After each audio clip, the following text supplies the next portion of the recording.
Hi team, welcome back to another episode of Choice Driven. Look guys, this is getting into our third longer version, and I hope you're liking what we're doing. I'm going to continue with the theme of sayings that were used to inspire me in the military or throughout my life in this episode. And there's a saying that's often credited to military leadership. And it's the one that's shaped my life and the way that I look at it at the moment, even though I haven't always lived it. And that is, the standard you walk past is the standard you accept. It's pretty simple, guys. It's very powerful. If you really understand it, you can change the way that you lead, the way you coach, the way you parent, the way you play sport, and even how you live your everyday life. Because every single day we make a choice. We either uphold a standard or we lower it. It's pretty simple. The dangerous thing is the standards rarely disappear overnight. They erode. It takes a while. That one small compromise, one excuse, one moment where nobody says anything, one moment where everybody notices but nobody acts. So today I want to talk about what that can mean in rugby terms. I want to talk about what it means in the military, what it means in everyday life, and why I personally believe your future isn't determined by your talent. It's determined by the standards you refuse to compromise, by your values, what's important to you, what makes you be able to say, yep, I'm happy with how that worked. So I think first what we need to go into is what actually is a standard. In my opinion, when people hear the word standard, they often think of rules. That's not me. That's not how I think of it. I did, but I don't anymore. To me, standards are simply the behaviours that become normal. Whatever people repeatedly see. Whatever they tolerate repeatedly. Whatever excuses they repeatedly allow. Eventually it becomes the culture. So think about a rugby team. Now this is where standards are very important. Rugby is just another battlefield, so it's very relevant. If players are constantly 5 minutes late and nobody says anything, being late becomes acceptable. If players stop cleaning the sheds, that becomes acceptable. If people don't chase back in defence, that becomes acceptable. Nobody ever stood in front of the group and announced, from today, we're going to be lazy. Let's just do whatever we want. It happened because nobody changed what was happening. Standards don't collapse overnight. As I've said, they drift away. And what's next, guys? It's the culture. The culture follows. Off it goes. Rightio. So we now know what standards are. So how do standards build a winning team? Look, I've spent decades around rugby. I've watched successful clubs. I've built successful clubs. I've watched struggling clubs. I've been involved with struggling clubs. The biggest difference usually isn't talent.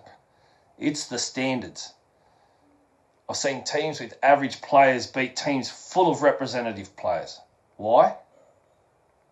Because everyone knew what was expected. They all knew the standard. So imagine training. One player leaves his drink bottle lying around. Nobody says anything. Next week there's 3 of them laying around. A month later, the sheds look terrible. It's not about the drink bottles, guys. Okay? Forget about the drink bottles. Focus on the fact that it's about accountability. Imagine fitness, if you like. It might be an easier way of doing it. One player cuts the last sprint short. Nobody calls him on it.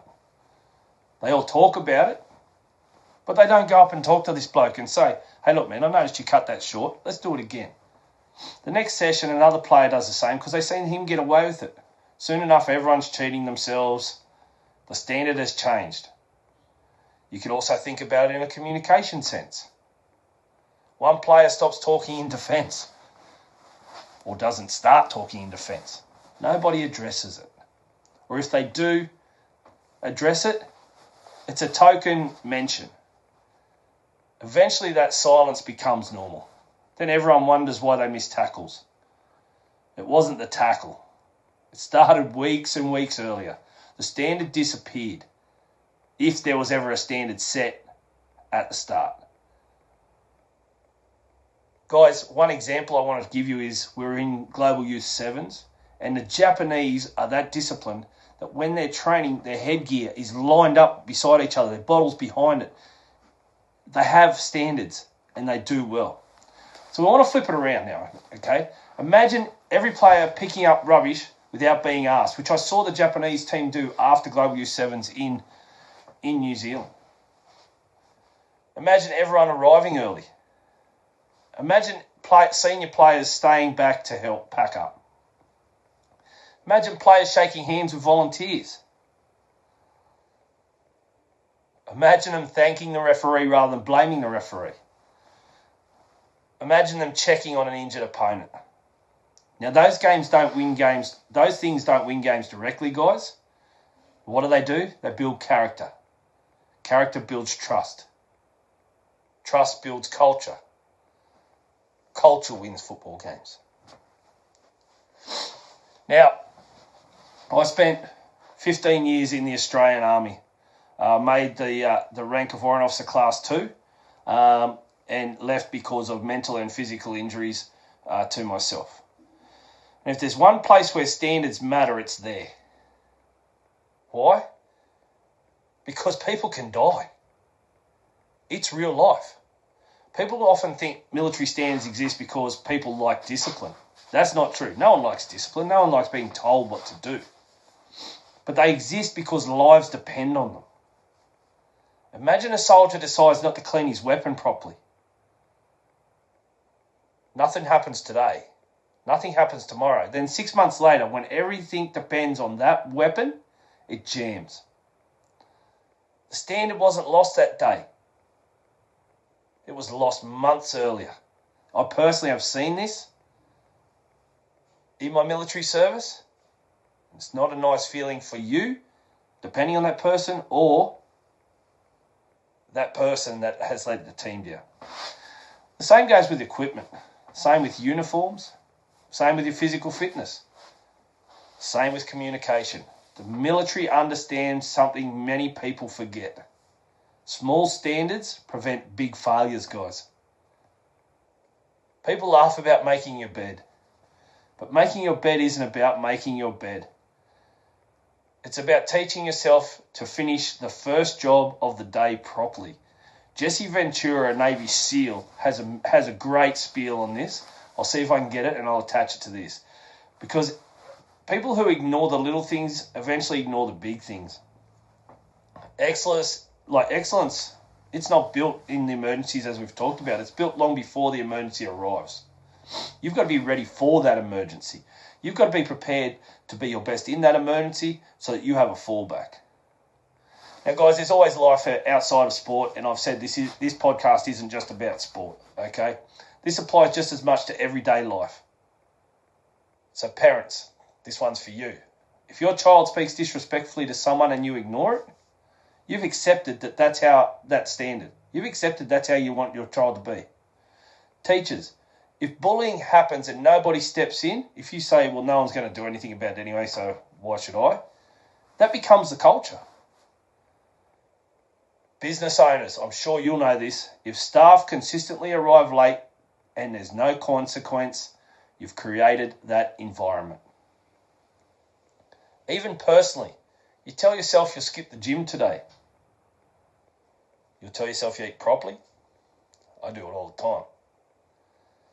You'll procrastinate today.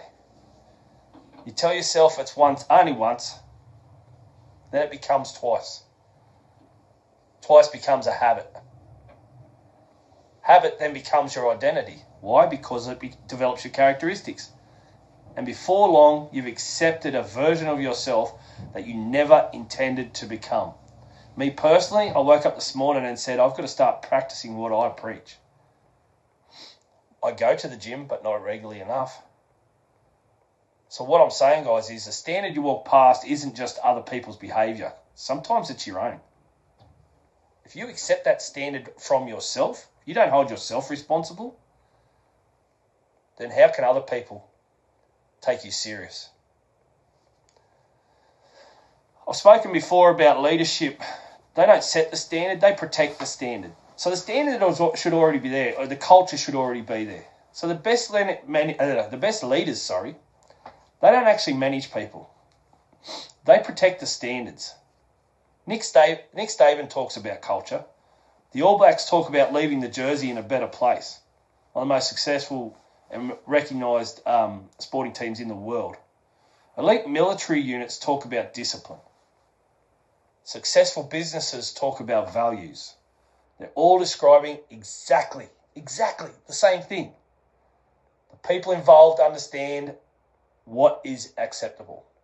And more importantly, they've got the courage to address things when standards begin to slip. Look, leadership isn't about yelling.